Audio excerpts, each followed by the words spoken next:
Masechet Psachim Dav Kufchet, on va commencer par Kuf Zayin Amud Bet, les 4 dernières lignes de la page. Rava, Hava Shate Hamra, Kule Maale Yoma de Pisha, Ki Echi de Nigrere le Libe, de Nichul Matzat Fe le Urta. On a déjà appris dans la Mishnah l'interdiction de manger les 3 dernières heures de la journée. Comme il est écrit, Arve Pesachim, Lo yochal Adam samuch la mincha, ad shetechshach. La veille de Pesach, samuch la mincha, c'est-à-dire, comme on a déjà vu, qu'il s'agit de mincha ketana, une demi-heure avant mincha ketana. Et mincha ketana, c'est quoi? C'est les 2h30 avant la tombée de la nuit. Puisque le korban atamid, on finissait de le sacrifier, on terminait le sacrifice à la 9e heure et demie. Une journée est composée de 12 heures. Donc 12 moins 9,5 égale 2,5. Les 2h30 de la fin de la journée, c'est ce qu'on appelle mincha ketana. Samour, proche de ce laps de temps, c'est combien Samour? Une demi-heure. Donc 2h30 plus une demi-heure, ça fait 3 heures. En d'autres termes, 3 heures avant la tombée de la nuit du 14 Nissan, donc la veille de Pessah, on n'a pas le droit de manger. Pourquoi on n'a pas le droit de manger? Pour réserver son appétit à la matzah. Kede sheyochal matzah l'été avon. On n'a pas le droit de manger quoi? Du hametz, de toutes les façons c'est assour. De la matzah, de toutes les façons c'est assour. Tosfot nous avait dit que le chidouche, c'est de nous interdire même matzah ashira. La matzah qui a été pétrie au jus de fruits, qu'on appelle de la matzah riche, contrairement à la matzah pauvre, qui est la mitzvah du soir, lechem oni, lechem ani, parce qu'il est écrit oni sans vav. Comme s'il est écrit lechem ani, le pain pauvre, le pain de misère, c'est juste la farine et de l'eau, sans plus. Si c'est matzah ashira, eh bien, ce n'est pas kasher pour la mitzvah. Étant donné que ce n'est pas kasher pour la mitzvah, alors on peut manger la veille de Pessah. Pourquoi? Car la raison pour laquelle il est interdit de manger de la matzah la veille de Pessah, c'est pour garder son envie, son désir de la matzah, pour la matzah de la mitzvah le soir du seder. Mais si pendant la journée tu as déjà mangé de la matzah, tu n'as plus aucun plaisir à manger la matzah de la mitzvah le soir. Mais étant donné que la matzah ashira n'est pas valable, n'est pas valide pour la mitzvah du soir, c'est la raison pour laquelle il est permis d'en manger. Il est permis de manger de la matzah ashira en journée, la veille de Pessah. Mais même cela, on est limité. Jusqu'à quand tu peux en manger? Jusqu'à Samour la minha. 3 heures avant la tombée de la nuit, tu t'arrêtes de manger de la matzah ashira. Qu'est-ce que tu pourras donc manger? Tout de même, bien qu'on a dit lo yochal, Tosfot nous disent que on n'interdit pas tout. On interdit la matzah ashira, mais on permet minetargima, justement, de l'apéritif, du poisson, de la viande, ou des fruits, des légumes, ce qui dilate l'estomac, ce qui ouvre l'appétit, c'est permis. Pas seulement permis, c'est même peut-être, comme on a déjà vu hier, c'est même conseillé. Et d'ailleurs, Rava, c'est exactement ce qu'on va apprendre maintenant, c'est que Rava buvait du vin la veille de Pessah durant la journée. C'est-à-dire, depuis le matin, il buvait à chaque fois quelques gorgées de vin. Pourquoi? Pour préparer son estomac à bien manger la nuit du seder de Pessah, la matzah, et ainsi de suite, toutes les mitzvot de cette nuit. Lisons donc l'histoire. Rava, Hava Shate Hamra, il buvait du vin. Kule Maale Yoma de Pisha, toute la journée de la veille de Pessah. Ki hechi, afin que, dénigrere les libés, dénichul matzat fe, les urta, pour entraîner son cœur, c'est-à-dire son estomac, à manger de la matzah avec encore plus d'appétit le soir. Amar Rava mina amina la, de hamra migrar garir. Rava dit, d'où j'ai déduit que le vin a pour faculté d'ouvrir l'appétit. figurez-vous que Rava, il ne fait pas une expérience scientifique pour arriver à des conclusions sur le plan physique. De la halakha, il déduit quelle est la science physique, quelle est la nature humaine. Regardez d'où il va déduire. Il est écrit à propos des Arba'a Kosot, Ditnan, Ben Akosot Allalu, Imratza lishtot ishte, Ben Shelishi lirbi'i, lo ishte. À propos des Arba'a Kosot, les 4 coupes de vin qu'on doit boire la nuit de Pessah, un verre de vin pour le Kiddush, un autre pour la Haggadah, un troisième pour Birkat Hamazon et un quatrième pour le Hallel. Il est dit à leur propos que entre les 2 premiers verres, c'est-à-dire entre le premier et le deuxième, entre le deuxième et le troisième c'est Birkat Hamazon, on peut boire encore du vin, il n'y a pas de problème. Tu as envie de boire du vin, tu n'es pas obligé de te restreindre, tu n'es pas obligé de boire que les 4 coupes de vin. Tu as envie de boire plus, Chavod. Entre le premier et le deuxième verre, entre le Kiddush et le verre de la Haggadah, tu peux boire encore. Entre le verre de la Haggadah et le verre du Birkat Hamazon, tu peux boire. Shulchan Aruch boit du vin. Mais entre le Shlishi et Revi'i, entre le 3e verre et le 4e, entre le verre du Birkat Hamazon et le 4e du Hallel, là tu ne bois pas plus de vin. Tu n'as pas le droit de boire du vin entre eux. Regardez ce que dit le Rashbam. Ben akosot alalu, ben arishon la sheni, ou ben asheni la shlishi. Ou mishum de hamra migrar garir lehu, kedem faresh ve'azil. Pourquoi tu as le droit de boire du vin à ce moment-là? Parce que justement, plus tu vas boire du vin, et plus tu vas développer ton appétit. Et c'est bien. Comme ça, après, tu vas manger tout ce qu'il faut manger pour la mitzvah, avec appétit. Ben shlishi l'irvi'i lo ishte. Mais entre le 3e et 4e, non. Pourquoi? Shlishi de Birkat Hamazon. De kevan de lo haishinan od le grire liba, lo sharinan le, denir eke mosif al arba'a kosot. Pour les premiers vers, c'est-à-dire entre les premiers vers, pourquoi je te permets de boire du vin? C'est pour attiser et aiguiser l'appétit. Donc il y a une raison pourquoi je te permets. C'est parce que je veux que tu manges bien ce soir. Car manger ce soir, c'est une mitzvah. Tout ce que tu manges, c'est dans le cadre de la mitzvah. Alors, très bien. Attise l'appétit. Bois du vin. Tandis que, après Birkat Hamazon, on ne mange plus. On a déjà mangé la afikoman. En maftirina harapesach afikoman. Pourquoi tu vas boire du vin maintenant? Ça n'a plus de justification. Alors là, on a l'impression que tu vas boire maintenant à titre de mitzvah. C'est baltosif. Nir'a kemosif à la kosot. C'est comme si tu vas rajouter sur le nombre de verres de vin. Et le Rashbam continue en disant Ubi Gmara Yerushalmi nimtza lama kede shelo ishtaker de tout lo hazel et migmar hellela. C'est-à-dire, pourquoi est-ce que on t'interdit de boire du vin supplémentaire entre le 3e et le 4e verre? C'est parce que ça peut te saouler, t'enivrer. Et en état d'ivresse, tu n'arriveras pas à terminer le Hallel. Puisque tu n'arriveras pas à terminer le Hallel, tu vas manquer la mitzvah. Boire du vin au détriment des mitzvot. Voilà pourquoi on t'interdit de boire du vin après le verre de Birkat Hamazon. Tu ne bois plus jusqu'au Hallel et après le Hallel tu bois. Et le Yerushalmi pose la question au Paris Khatam, Halokvar Meshukaru. Mais ce monsieur-là, il est déjà shikor.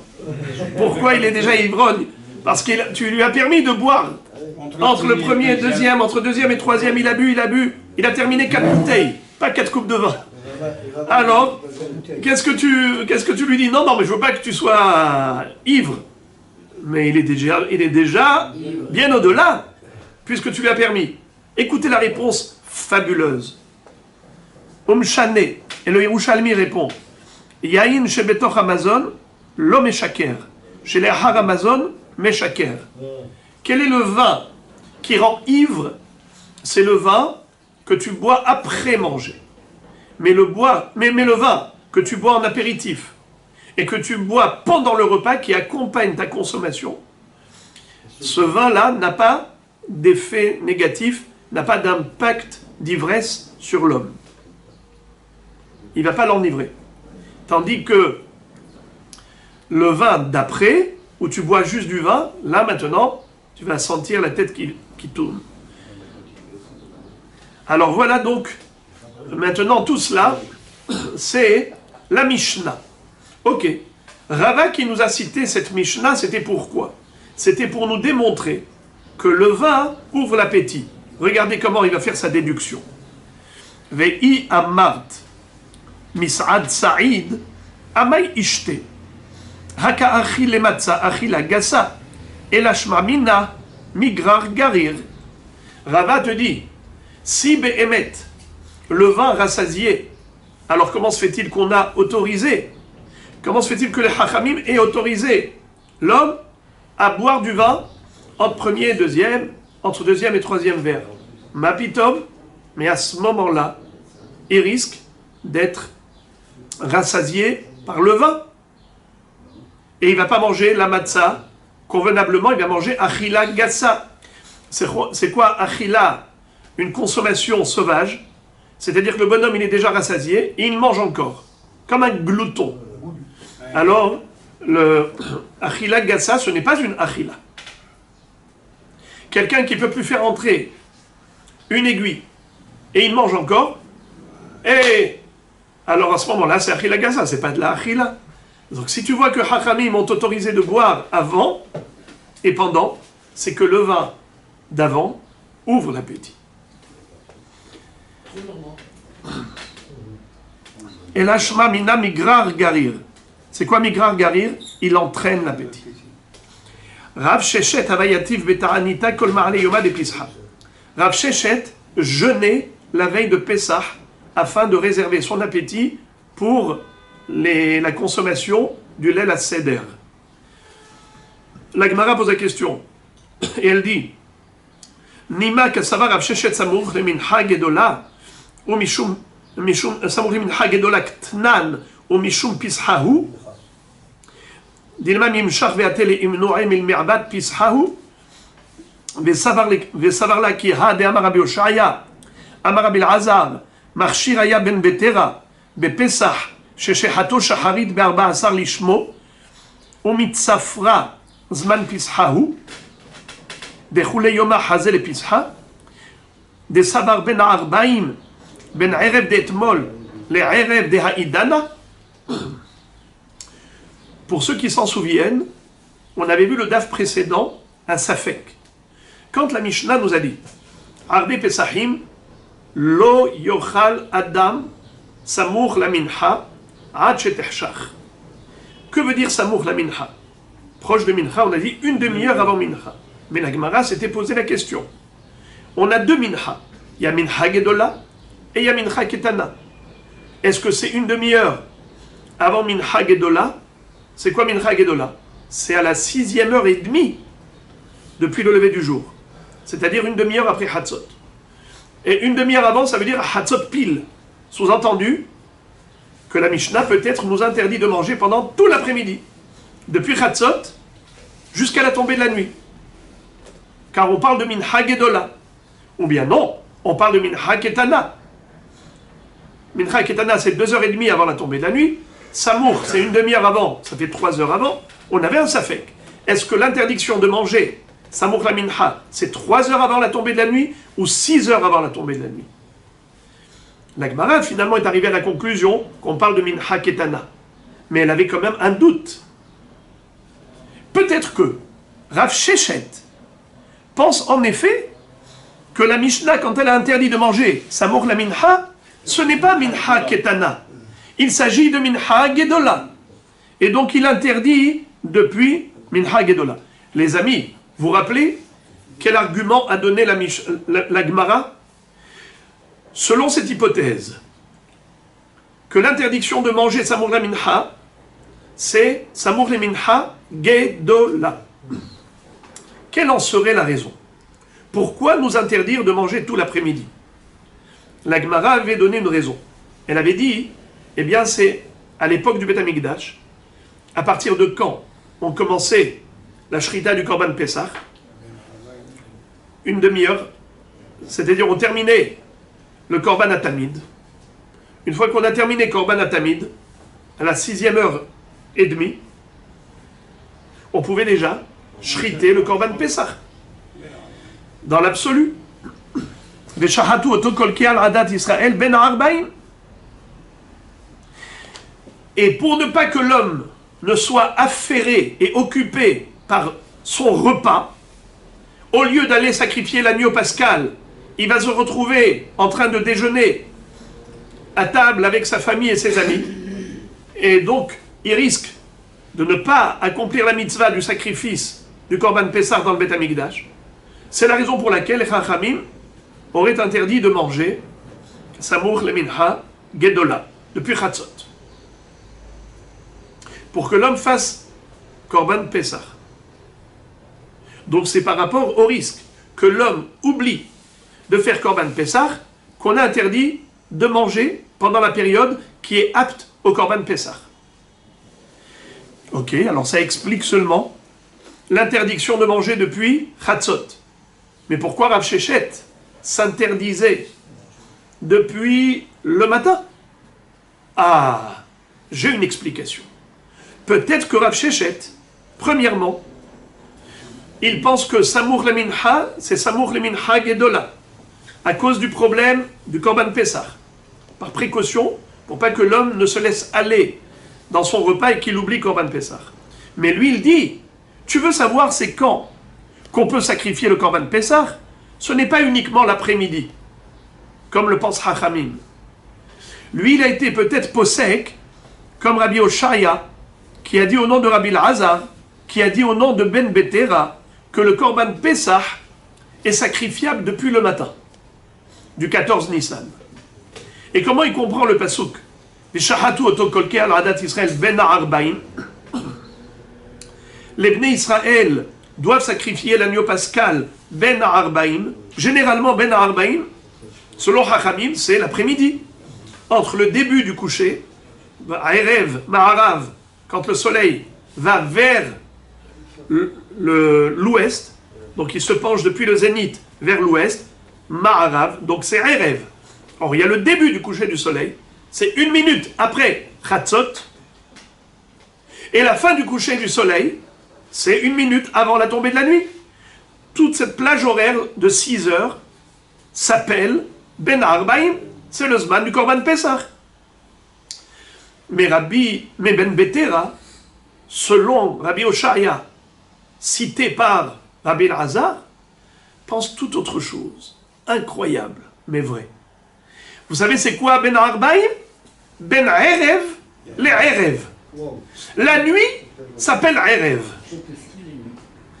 Et donc la nuit du jour précédent s'appelle Erev.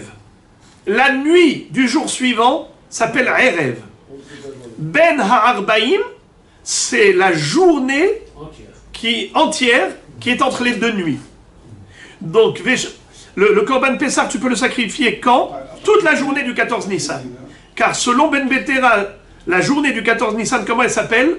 Ben Ha'arbaim, entre le Erev précédent et le Erev suivant. Veshahatu oto kol ke'al adat Israël ben ha'arbaim.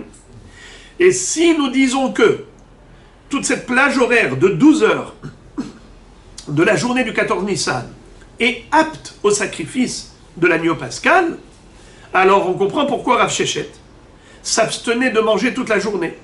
Pourquoi il jeûnait? Parce qu'il disait, ce jour-là, c'est un jour qui est apte au Korban Pessah. Toute la journée. Et à l'époque du Saint-Temple, bien que lui n'ait pas vécu à l'époque du Beth Amikdash, mais il se comportait comme à l'époque du Beth Amikdash. Et à l'époque du Beth Amikdash, on devait jeûner toute la journée, selon Ben Betera. C'est comme ça que Rav Sheshet comprend. Voilà pourquoi il s'interdisait de manger toute la journée. Faut-il dire que c'est cela la raison de Rav Sheshet, pourquoi il jeûnait toute la journée du 14 Nissan, c'est une philosophie très recherchée. La Gemara cherche une raison valable pour expliquer le comportement de Rav Shechet qui jeûnait le 14 Nissan. Donc elle a trouvé une raison très recherchée. Mais la Gemara réfute en disant, pas besoin d'aller si loin. Amré, lo. Les Talmidim du Beth Midrash ont dit non. Ce n'était pas cela la raison de Rav Shechet. Sha'ane Rav Shechet de istenis hava. De itarim betzafra midde le urta lo hava mehanele michla. En fait, Rav Shechet, il était istenis. C'est quoi istenis? Quelqu'un de délicat. Quelqu'un qui avait une petite nature. Et donc, dès qu'il mangeait un petit peu dans la journée, il n'arrivait plus à manger la nuit. Son estomac n'était pas assez robuste, donc il mangeait un petit peu en journée. S'il mangeait un petit peu en journée, ça y est, il était rassasié, la nuit, il ne pouvait plus manger. Alors lui, il se disait, puisque la nuit du Seder, il y a une mitzvah de manger la matzah, le maror, le korer, le shulchan aruch et tout ça, il faut boire les 4 coupes de vin. Alors je suis obligé de jeûner pour me préparer à la consommation des mitzvot du Seder. Très bien. Et maintenant la Gemara va se focaliser sur la dernière halakha de la Mishnah. La filouani shebe Israël lo yochal at sheyasev. Et le Hani, même un Hani d'Israël, il ne faut pas qu'il mange sans s'accouder. Il ne faut pas qu'il dise, ouais, moi, sur quoi je vais m'accouder? Je n'ai pas de salon, je n'ai pas de canapé, je n'ai pas de matelas. Tu veux que je m'accoude par terre? De quoi ça a l'air? C'est rigolo. Je fais le king en étant par terre. C'est paradoxal, c'est contradictoire. Eh bien, malgré tout, donne-toi l'impression que tu t'accoudes comme les gens libres, les gens riches, les gens royaux. Itmar. Eh bien, la Gemara va maintenant débattre du sujet de la Heseba, de l'accoudement. On a une mitzvah de manger la matzah, Beheseba. On a une mitzvah de boire les 4 coupes de vin, Beheseba. Itmar. Matzah, tsarich hasiba.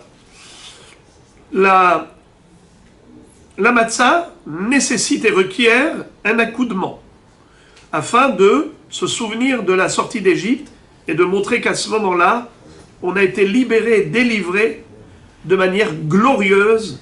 On est sorti d'Égypte au lama, la tête haute, Ubnei Israël yotzim beyad rama. Alors il faut le démontrer au travers de notre comportement royal. Maror en tsarich heseba. Par contre, la consommation du maror ne requiert pas un accoudement. Pourquoi? Car le maror, pourquoi tu le manges? C'est pour te souvenir de l'amertume. Donc c'est contraire. Comme ça dit le Rashbam, maror eno tsarich heseba, shehu zecher la'avdut. C'est en souvenir de l'esclavage. Alors qu'est-ce que tu es en train de dire là? Tu manges le maror, une herbe amère, pour ressentir la galoute, pour ressentir la mériroute, l'amertume du Shi'abud en Mitzrayim. Et d'autre part, tu t'accoudes. Tu te moques de toi-même. Tu veux te souvenir de l'amertume ou bien te souvenir de la héroute. Alors, ne fais pas une chose qui est autocontradictoire. Yaïm. Alors maintenant, on a compris. La matzah requiert la Heseba. Le maror ne requiert pas la Heseba. Qu'en est-il des 4 coupes de vin? Marloket. Yaïn, itmar mishmeh de Rav Nachman, tsarich Heseba. Veitmar mishmeh de Rav Nachman, en tsarich Heseba. Il y a une marloket entre les élèves de Rav Nachman. Certains élèves disent que Rav Nachman a dit qu'il faut s'accouder pour boire les 4 coupes de vin. D'autres élèves ont dit non. Rav Nachman a dit que ce n'est pas utile, inutile de s'accouder. Les deux sont l'or Rav Nachman. Vela peligé, et il n'y a pas de mahloket. Ha betarte kase kamae, ha betarte kase batrae. la Gemara dit que tous les élèves de Rav Nachman avaient raison. Simplement, c'est que Rav Nachman a dit que sur les 4 coupes, il y en a 2 qui requièrent la Seba et il y en a 2 qui ne requièrent pas la Seba. Les 2 premiers et les 2 derniers. Alors maintenant, quels sont les 2 qui requièrent la Seba et quels sont les 2 qui ne requièrent pas la Seba? Amrela le Haïgissa, ve Amrela le Haïgissa. Certains veulent dire que ceux qui nécessitent la Seba, c'est les 2 premiers. D'autres disent que lesquels qui nécessitent la Seba, c'est les 2 derniers. Alors il faut expliquer quelle est la raison, quel est l'argument de ceux qui disent que c'est les 2 premiers qui requièrent la Seba et l'argument de ceux qui disent que c'est les 2 derniers. Amrela le Haïgissa, très cassé kama e baru Seba, de hashta ou de kamathila la herut. Très cassé batra e lo baru Seba, maïde hava hava. C'est-à-dire, lorsqu'on va boire les 2 premiers verres, on va boire le verre du Kiddush et on va boire le verre de la Haggadah. La Haggadah, elle est racontée entre le premier et deuxième verre. La Haggadah, elle est encadrée de ces 2 verres, les 2 premiers verres. Entre la boisson du verre du Kiddush et la boisson du verre de la Haggadah. Qu'est-ce qu'on raconte dans la Haggadah? On raconte la sortie d'Égypte. Avadim aïnou le pharaon b'Mitzrayim. Vayotzi Hashem Elokeinu misham biad hazaka. Étant donné que on a commencé à vivre la sortie d'Égypte, alors c'est à ce moment-là qu'il faut montrer la liberté. Montrer la liberté au travers du comportement royal d'un homme qui s'accoude pour boire. Tandis que les 2 derniers vers, ça y est, on a déjà raconté. On n'a pas besoin d'insister, d'enfoncer le clou pour dire on est des gens libres. Ça y est, on a été libérés, on l'a déjà dit, on l'a déjà même montré au travers de la Seba des 2 premiers vers. Inutile de répéter une nouvelle Seba, les 2 derniers. Ve'amrela le haïgissa adraba. Et ceux qui disent le contraire, ils te disent adraba, au contraire.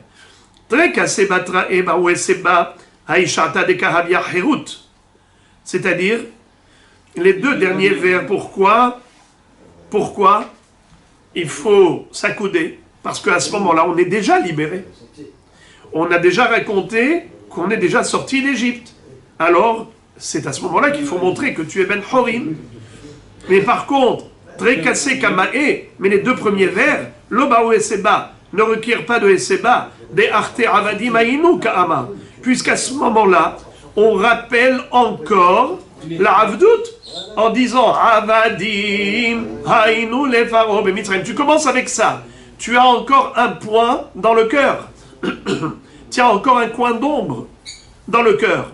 Parce que tu te dis aïe, qu'est-ce qu'ils ont souffert mes ancêtres? Alors ne t'accoude pas à ce moment-là quand tu évoques la Avdout. Tu vas montrer la Hérout une fois que tu as terminé de raconter la sortie d'Égypte. Donc c'est les 2 derniers vers justement qui requièrent la Seba. Maintenant la Gemara conclut et elle dit Hashtad itmar hachi veitmar hachi, puisque on a une version blanc, une version noire, c'est-à-dire selon une version c'est les 2 premiers, selon une autre version c'est les 2 derniers. Alors qu'est-ce qu'il faut faire? Idi ve'idi ba'u heseba. Alors on fera la heseba pour les 4, pour les 2 premiers et pour les 2 derniers. Comme ça il faut s'accouder pour les 4 coupes de vin. Question, mais les 4 coupes de vin, ce n'est que Midei Rabbanan. Qui est-ce qui a demandé de boire le vin la nuit de Pessah? C'est les Chachamim. Alors si c'est les Chachamim et la heseba aussi c'est que Midei Rabbanan, alors on devrait dire ça fait que des Rabbanan, la Kula, puisque tu ne sais pas de quel vers Rav Nachman a parlé. Alors ça fait que des Rabbanan, on aurait dû dire justement que tu es dispensé de Heseba totalement. Les Rishonim donnent chacun une réponse. il y a une réponse qui est donnée par le Ran et le Maharam Halawa. Le Maharam Halawa, c'est un des Rishonim qui explique Maseret Psachim, qui dit que pourquoi cette fois-ci les Chachamim ont tranché dans le sens de la Humra, alors qu'habituellement ça fait que des Rabbanan la Kula. Étant donné qu'on n'a rien à perdre. Ma'erpat lecha, c'est facile. Si tu peux être mahmir facilement, alors même si en général ça fait que des Rabbanan la Kula, là on va être mahmir. Pourquoi on va être mahmir? Parce que tu n'as rien à perdre. De toute façon tu vas boire les Arba Kosot. Eh bien, un coup de toi en les buvant, et comme ça tu as gagné. Dans l'hypothèse où Rav Nachman a parlé des deux premiers ou des deux derniers, comme ça tu es couvert complètement. Ma'ir patlecha. Deuxième pirouche du Ran, c'est qu'il dit que quand est-ce qu'on dit ça fait que des Rabbanan la Kula? C'est lorsque tu ne vas pas déraciner l'institution rabbinique. Ça veut dire que c'est uniquement occasionnel que tu vas être mekil, mais pas de manière permanente. Tu ne déracines pas une halakha rabbinique. Mais là, si tu vas dire ça fait que des Rabbanan la Kula, tu vas déraciner l'institution rabbinique, car les Chachamim ont dit qu'il faut s'accouder dans 2 verres parmi les 4, lors de la boisson de Shnei Kosot. Seulement tu ne sais pas si c'est Shnei Kosot Rishonim ou Shnei Kosot Aharonim. Eh bien, si tu vas dire la Kula, tu vas annuler l'institution de la Heseba dans ces 2 Kosot. Tu as annulé totalement. Il n'y a plus d'institution rabbinique. Lorsque la Kula va déraciner l'institution rabbinique, la Takana de Chachamim, alors là je ne dis pas ça fait que des Rabbanan la Kula. Au contraire, je dis ça fait que des Rabbanan la Humra. Et j'exige une Eseba pour les 4 Kosot, pour les 2 et les 2. Comme ça, alors on est sûr que tu as respecté la Takana de Chachamim des 2 vers parmi les 4. Qu'en est-il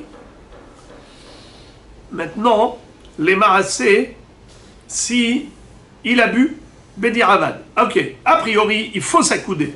Mais Bedi Avad, s'il n'a pas bu avec Esseba, il ne s'est pas accoudé, il a bu sans Esseba. Le Rama écrit que pour les 2 premiers Kosot, il faut reboire. Pour les 2 derniers, il ne faut pas reboire. Pourquoi? Parce qu'il dit que pour les 2 premiers, je vais commencer par les 2 derniers. Pour les 2 derniers, pourquoi assour? Il dit qu'il ne faut pas reboire parce que c'est assour de boire. On a une règle qui dit que Nir'a kemosif à la kosot. On a vu tout à l'heure. Chez Nir'a kemosif à la kosot. Parce que étant donné que les 2 derniers, tu n'as aucune raison de boire pour ouvrir l'appétit. Si tu bois malgré tout, tu fais ça, c'est baltosif. Nir'a kemosif à la kosot. Comme si tu rajoutais au-delà des 4 coupes de Chachamim. Alors, dans ce cas-là, il dit, il ne faut pas boire. Ça, c'est si on dit que la raison, c'est pourquoi.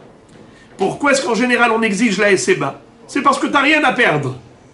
Puisque tu n'as rien à perdre, alors là, on dit pas ça fait que des Rabbanan la Kula, on dit ça fait que des Rabbanan la Humra, parce que tu n'as rien à perdre. Mais dans le cas où tu as quelque chose à perdre, c'est que Nir'a kemosif à la Kosot. Là, tu es en train de montrer que tu fais baltosif. Eh bien, tu as quelque chose à perdre.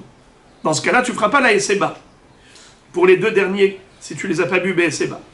Par contre, pour les 2 premiers, puisque tu as le droit de boire de toutes les façons, même une boisson facultative, et c'est pas Nir'a kemosif à la Kosot, tu ne donnes pas l'impression de rajouter au-delà de la Takana de Chachamim. Alors bois, Ma'erpat lecha. Tu peux être mahmir. Là, si tu es mahmir, il n'y a pas d'inconvénient. Alors sois mahmir. Le Rama.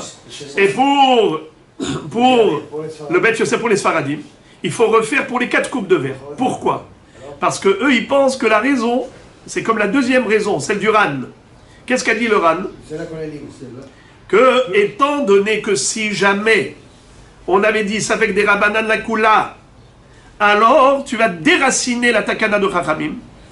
Dans ce cas-là, on ne dit pas du tout ça fait que des Rabbanan la Kula. Là, on dit ça fait que des Rabbanan la Humra. puisque c'est une halakha qui dit qu'il faut être mahmir, et on exige la seba dans les 4 coupes de vin, alors si jamais tu as manqué, peu importe, l'un des 4 verres, que ce soit le premier ou le dernier, eh bien tu dois recommencer. Pourquoi? Parce que là c'était un hiyuv. Et si tu as bu sans seba, c'est comme si tu n'as pas bu. Il n'y a pas de problème de batosif puisque c'est un hiyuv. Comment? Ni de shikor, puisque c'est un hiyuv. Maintenant la Gemara va nous parler de la position.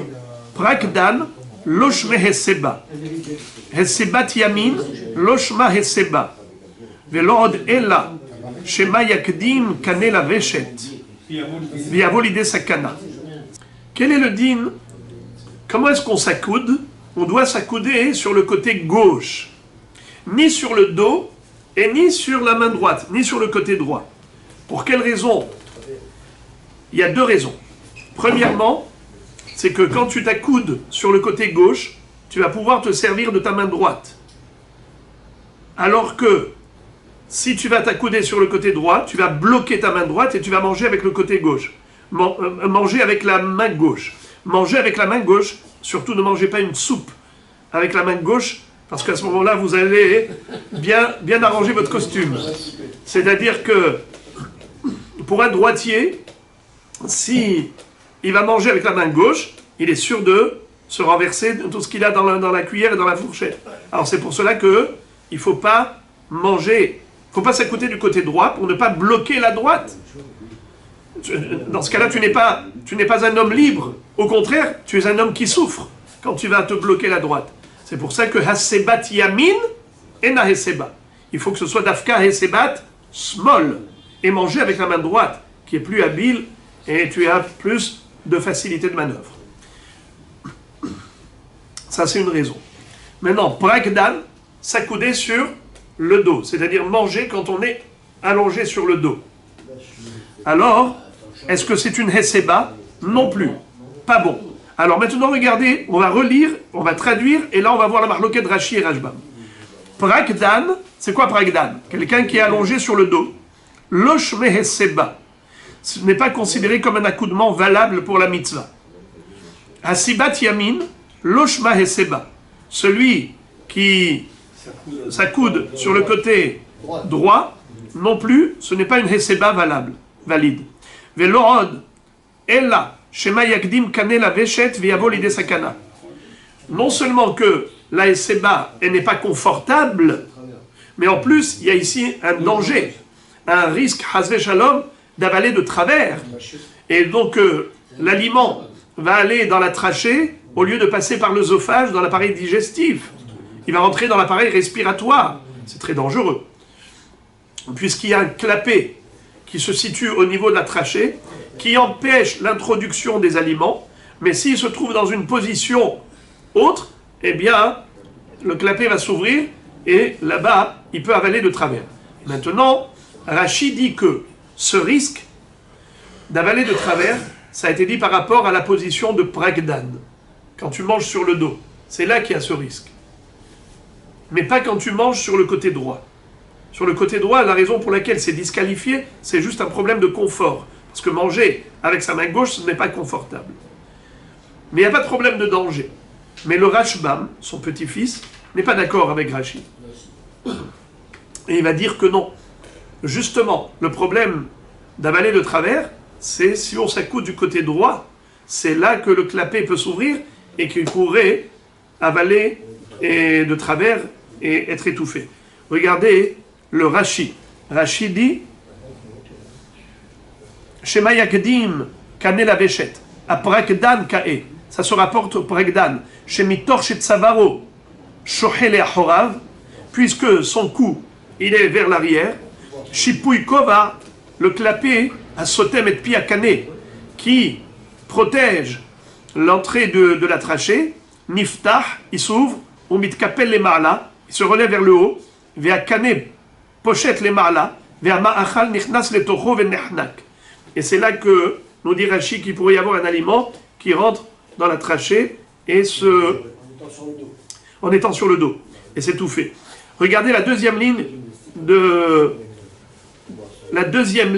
du Rashbam en bas, la deuxième des grandes lignes. Shema yakdim apregdan kae shemitor shetzavaro shochen kar piresh Rabbeinu Shlomo. Et maintenant je me trouve à la troisième des grandes lignes du Rashbam. Parce qu'au début, juste il a cité son grand-père. Et là il dit Vekashiali, Amai lo samche lehai, velo aesebat yamin. Il dit, dans ce cas-là, si Rashi avait raison, pourquoi est-ce que cette raison n'a pas été écrite juste après Prekdan, quelqu'un qui est allongé sur le dos? Pourquoi on a attendu de parler de Esebat Yamin pour donner cette raison? Verabotai Pirshu, mes rabbanim ont expliqué, Shema Yagdim Kanel Aveshet, Deveshet Ave Al Tzad Yamin, Venifta Hakova Shalpia Kaneme Elav, Kesheu Matek Lape Yamin, Veimikanes Bo Amachal, Hare Sakana, She'en Ochlinu Mashkim Nechnasim, Ela Derech Aveshet.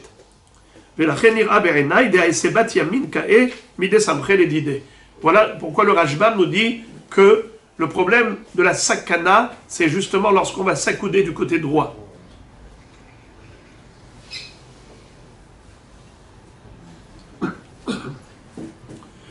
Isha etzel ba'ala lo ba'ya heseba ve'im isha hashuvahi tzricha heseba. Une femme, quand elle est avec son mari, elle n'a pas besoin de s'accouder.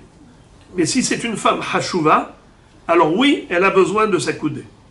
La raison pour laquelle la femme, elle est dispensée de Esseba lorsqu'elle est avec son mari, c'est par respect pour son mari. Comme ça dit Rashbam, Ishaina tzricha Esseba mipne emat ba'ala ukfufalo. Puisque la femme, elle est respectueuse de son mari, alors elle n'a pas à se montrer devant lui comme indépendante, comme autonome.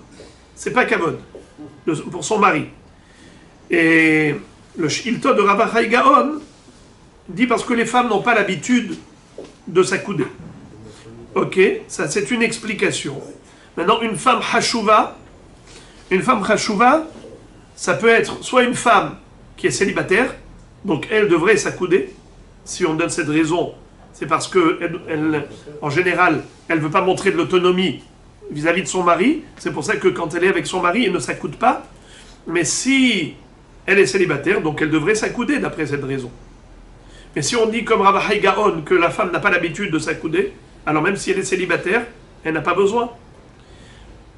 Mais dans la mesure où, la femme elle est hashuva, c'est-à-dire que son mari, il lui permet tout le temps de s'accouder, donc cette nuit-là, il lui permet, puisque lui-même, elle est estimée par son mari, il lui fait beaucoup de kavod, ça veut dire que même cette nuit-là, si elle va s'accouder, ce n'est pas un manque de respect de son mari. Il y a un autre pirouche très joli du Talmid Arashba, très beau pirouche. Il dit quelle est la différence entre Isha Hashuva ou Isha She'ena Hashuva. Isha Hashuva doit s'accouder, Isha qui n'est pas Hashuva ne s'accoude pas. Il explique qu'il s'agit d'une femme qui est riche, une fille qui vient d'une famille bourgeoise, de l'aristocratie. Alors, elle vient, quand elle se marie, elle apporte avec elle des shvachot. Elle apporte avec elle des femmes de service, des femmes de ménage. Ou bien son mari est riche, donc il dit à sa femme, écoute, toi, tu mets pas tes doigts dans la pâte, tu mets pas ta main à la pâte. À la cuisine, tu laisses faire les bonnes, les femmes de service, c'est elles qui vont cuisiner, toi, rien que tu donnes des ordres.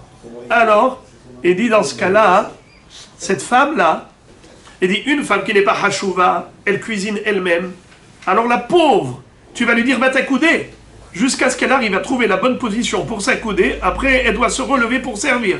Aouda, l'enfant lui dit, maman, il me manque un verre. Aouda, il faut qu'elle se relève. Et après encore, allonge-toi, après encore. Donc c'est très dur. Pour ça qu'on l'a dispensé. Mais une femme hashuva, une femme qui a l'argent, qui est riche, et qui a des femmes de ménage à son service, donc de toutes les façons, c'est pas elle qui sert, elle n'aura pas besoin de se relever 10 fois pour servir, alors elle doit s'accouder, puisque elle n'aura aucun inconvénient en s'accoudant, aucun dérangement. Il faut qu'elle s'accoude. Ben Etzel Aviv, Ba'i Esseba. Un fils chez son père, bien qu'en général, un fils doit avoir du respect pour son père, mais comme son père est indulgent par rapport à cela, c'est sûr qu'il permet à son fils de s'accouder pour la mitzvah, donc il n'y a pas de problème de manque de respect du père. Donc il doit s'accouder. Ibaya Léou, Talmid Etzel Rabo Maï, un Talmid chez son rave, s'il fait le seder avec son rave, est-ce qu'il a le droit de s'accouder devant lui? Ou bien c'est un manque de respect? Tashma de Amar Abaye, Abaye a raconté, qui avinan Bemar, lorsqu'on a étudié chez mon maître, c'était qui son maître? Rabba, qui était à la fois son oncle, Rabba Bar Nachmani. Zagina na birke de Hadade. Eh bien, on s'accoudait les uns sur les genoux des autres. Ça veut dire qu'on n'avait pas d'oreiller pour s'appuyer. Alors, sur quoi on s'appuyait? Chacun s'appuyait sur les genoux de son voisin. Ki atinan lebe Rav Yosef amarlan lo tzrichu mora rabar ke mora shamaim. Lorsque Rabba est décédé, c'est Rav Yosef qui a pris la relève, qui est devenu Rosh Yeshiva. Eh bien, Rav Yosef nous a dit, vous n'avez pas besoin de vous accouder, étant donné que vous êtes devant votre Rav. Il est écrit Yehi mora rabar ke mora shamaim. Et la crainte de ton Rav comme la crainte du ciel. Eh bien, vous n'avez pas à vous comporter comme des gens libres devant votre Rav. Eh bien, vous n'allez pas vous accouder. Et donc on voit que Rabba ne leur a rien dit et Rav Yosef leur a dit. Donc en fait c'est une marloquette. Quel est le din? Talmid etzel Rabo. Est-ce qu'il faut qu'il s'accoude, oui ou non? Eh bien d'après Rabba, oui. D'après Rav Yosef, non. Et la halakha est comme Rav Yosef que non. Métive, question. Imakol Adam Mesev a fait Talmid etzel Rabo. Il est écrit clairement dans la Braïta que l'homme peut s'accouder, ou il doit s'accouder, avec tout le monde. Afilou Talmid Etzel Rabo, même si tu es en compagnie du Rav, pas seulement en compagnie de personnes ordinaires, même en compagnie du Rav, tu dois t'accouder. Alors ça contredit ce qu'on vient de dire, ce que dit Rav Yosef. Réponse. Kitania Hahi Beshulia de Nagare. Rav Yosef va te dire que cette Braïta, elle ne parle pas d'un élève chez son Rav qui lui enseigne la Torah. On parle d'un élève apprenti qui travaille chez son employeur, c'est-à-dire Shulia de Nagare, par exemple, un menuisier, un charpentier, quelqu'un qui est en train d'apprendre chez son maître un métier. Alors ce n'est pas de la Torah, il n'a pas à avoir pour lui cette crainte et ce respect qui fait qu'il ne va pas s'accouder s'il mange avec lui la nuit du Seder. Il peut s'accouder, il n'y a aucun problème. Rav Yosef, quand il a dit non, c'est uniquement Talmid Etzel Rabo, Rabo Bat Torah, Bat Chochma, pas Shulia de Nagare. C'est quoi Shulia de Nagare? L'apprenti du menuisier. Ibaya Léou, Shamash Maï. Le serveur, est-ce qu'il doit s'accouder ou pas quand il va manger la matzah et il va boire le vin du Seder? Tashma de Amar Rabbi Yoshua ben Levi. Ashamash, le serveur, chez Achal Kazaït Matzah Kshu Mesev Yatsa. Mesev in, lo Mesev lo, Shmamina Bae Seba Shmamina. Il est écrit au nom de Rabbi Yoshua ben Levi qu'un shamash qui a mangé Kazaït Matzah Beheseba, il est quitte. Il n'a pas besoin de manger plus que Kazaït Matzah Beheseba. On lui permet le minimum de Heseba. Parce que comme il doit se lever et servir, alors on ne va pas l'embêter pour tout. Juste Kazaït Matzah, il a mangé Beheseba, c'est bon. Donc de là on voit que le shamash doit s'accouder. Ve'amar Rabbi Yoshua ben Levi nashim hayavot be'arba kosot alalu she'afen hayu be'oto hanes. Rabbi Yoshua ben Levi nous dit que les femmes sont également tenues de boire les 4 coupes de vin. Pourquoi? Parce qu'elles ont partagé le miracle. Alors il y a une marloquette ici entre Rashi et Tosfot, à savoir que veut dire Afenayu Beoto Hanes. D'après Rashi, elles étaient actives et actrices du miracle. C'est-à-dire que les femmes d'Israël, elles ont permis la Géoula lors de la sortie d'Égypte. Et maintenant, la Gemara va nous citer une opinion de Shmuel concernant le din de Arba Kosot. Il y a 4 halachot que Shmuel va nous enseigner. La première, Amar Abuda Mar Shmuel, Arba kosot halalu, tsarir sheyehe bahem kede mezigat kos yafe.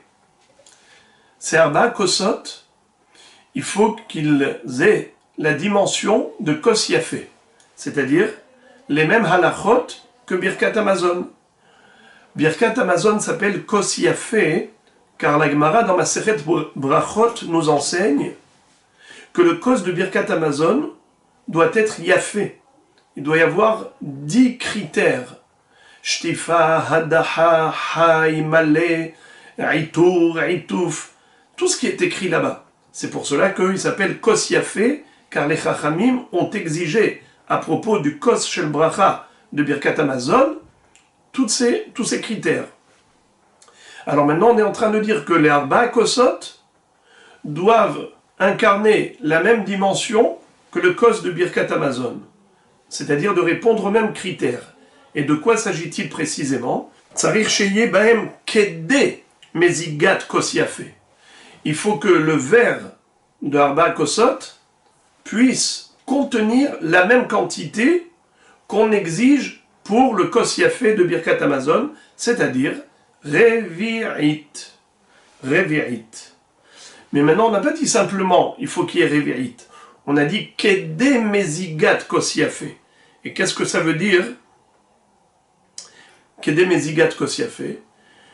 On sait que le vin, autrefois, il était très fort. Il fallait le diluer, le couper à l'eau.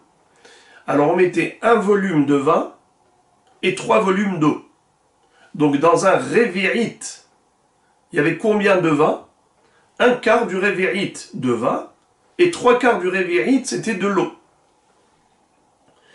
Maintenant, la Gemara, pour l'instant, elle a compris que, selon Shmuel, quand on dit que les Arba Kosot doivent répondre aux critères de la quantité de vin nécessaire pour le kos yafé, ça veut dire que si un kos du Birkat Hamazon qui nécessite Revi'it, il y a dedans, dans ce Revi'it, un quart du Revi'it qu'on appelle Rova Revi'it de Yain Hay et 3 Revaim de Maïm.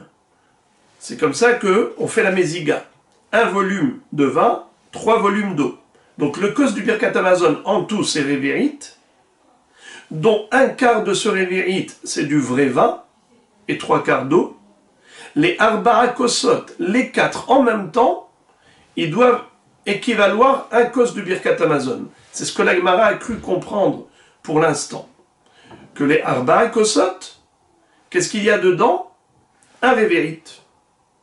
Donc avec un Rova Revi'it de vin et 3 volumes d'eau qui font en tout Revi'it, on peut faire avec ça Arba'a Kosot. En d'autres termes, un verre de Birkat Hamazon équivaut les 4 verres de Arba'a Kosot. Mais plus tard, la Gemara va réfuter cette compréhension et elle va nous donner la juste compréhension, à savoir que non, Shmuel, quand il a dit ça, ça ne voulait pas dire que les 4 verres de Arba'a Kosot vont équivaloir un verre de Birkat Hamazon. Non, c'est que chaque verre de Arba'a Kosot doit répondre aux mêmes critères que Birkat Hamazon, c'est-à-dire un Revi'it pour chaque verre. Donc là, j'ai anticipé, mais pour l'instant, on n'est pas censé savoir ça. Deuxième halakha que Shmuel nous enseigne, Sheta'an hay yatsa. Bien qu'on ait dit qu'il faut couper le vin à l'eau, il faut qu'il soit dilué, parce que ce n'est pas bon quand il est yain hay. Comme je dis qu'à l'époque, le vin il était presque épais, carrément. Il était épais. Il fallait le diluer pour le fluidifier. Mais s'il a bu tel quel, yatsa, il est quitte. Troisième halakha, Sheta'an bebat ahat yatsa. Si dans un seul verre, il a bu le shi'ur de 4 verres de Arba'a Kosot, il est quitte. Toutes ces halakhot, la Gemara va les détailler, va les expliquer. Quatrième halakha de Shmuel, Hishka mehen le banav et les bnei beto yatsa. Si le Baal Habayit n'a pas bu tout seul, il a partagé avec les membres de la famille. Il est quitte. Chez Ta'an, avec Banav ou Bnei Beto. On va voir tout de suite qu'est-ce que ça veut dire qu'il a partagé son verre avec les autres. Alors répétons les 4 halachot que nous enseigne Shmuel concernant les Arba Kosot. Premièrement, il faut qu'il ait le shirour comme le shirour du Kos Yafé, à savoir Révérit. Deuxièmement, s'il a bu Hay Yatsa. Troisièmement, s'il n'a pas bu 4 coupes de vin, il a bu les 4 coupes dans le même verre, c'est-à-dire le shirour de 4 coupes dans le même verre, Yatsa. Quatrième halakha, s'il a partagé son verre avec les membres de la famille, Yatsa. Maintenant, on va expliquer chacune de ces 4 halachot. Premièrement, Sheta'an Hay Yatsa. Amar Ava Yede Yain Yatsa, Yede Herut Lo Yatsa. S'il a bu les 4 coupes de verre, respectivement, chacun séparément, mais il a bu ce vin non dilué, un vin pur, à l'état pur. Qu'est-ce que nous dit Rava? Quand Shmuel a dit Yatsa, il faut comprendre qu'il est quitte, mais il y a des Yain. Yain, ça veut dire les Arba Kosot. C'est comme ça que Rashi explique. Il est quitte du din de Arba Kosot. Mais la mitzvah, elle n'est pas parfaite. Il y a des Herut Lo Yatsa. Ça veut dire quoi, il y a des Herut Lo Yatsa? Dans les Arba Kosot, il y a 2 dimensions. Premièrement, c'est que ça rappelle les 4 expressions de Geoula, Veotseti, Veitzalti, Vegalti, Velakarti, ou bien comme Rashi nous rappelle les Shalosh Kosot du Saramashkim. Dans son rêve, il a vu comment il était en train de presser les raisins dans le verre qui était dans la main de Paro, qu'il a pris le verre. Plusieurs fois, il a répété, 3 fois, il a répété le mot Kos. Ça fait déjà 3 Kosot, et aussi le Kos de Birkat Amazon, ça fait Arba Kosot. Donc, Midin Arba Kosot, voilà, il a bu 4 verres de vin. Mais étant donné qu'il n'a pas bu de la manière habituelle, classique, c'est-à-dire de diluer le vin dans l'eau, le couper, étant donné qu'il a bu de manière qui n'est pas appropriée, donc ce n'est pas une shtia hashuva. Puisque ce n'est pas une shtia hashuva, il n'exprime pas la joie de la hérut. Le yain a été choisi, pas pour rien.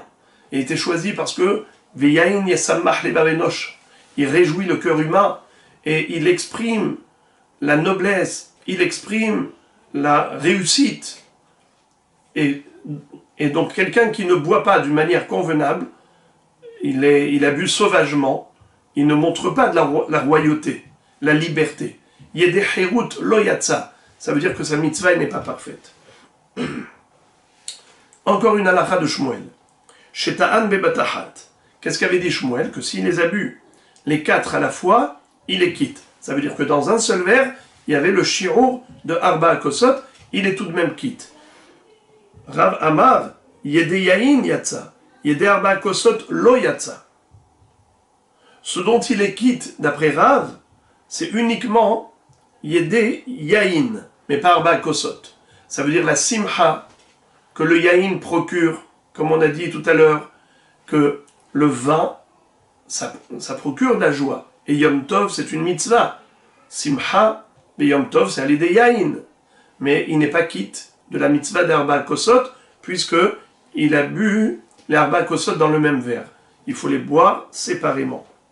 Encore, la 4e halakha de Shmuel. Ishka mehen lebana velibne beto. Yatsa. Amar Rav Nachman, bar Yitzhak, vehu de ishte, ruba de kasa. Il faut que le Baal Habayit ait bu le rov du kos. Alors, il est bon de rappeler à ce propos, qu'est-ce que ça veut dire qu'il est suffisant que le Baal Habayit boive le rov du kos. Voilà la fin des 4 halachot de Shmuel. Récapitulons. Il faut qu'il ait un révérit, en tout pour les Arba Kosot.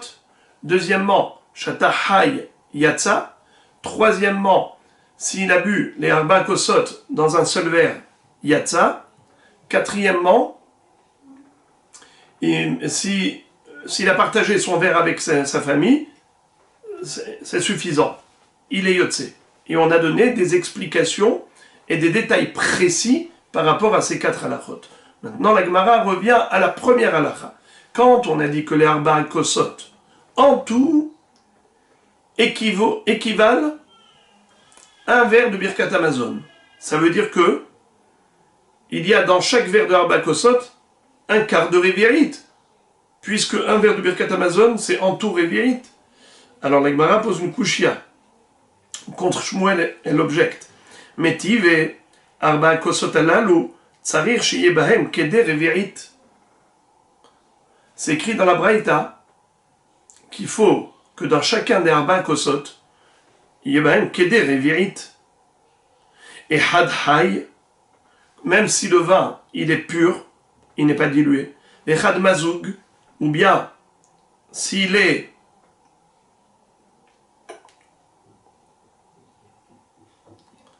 ça veut dire qu'il a bu 4 révirites de vin pur.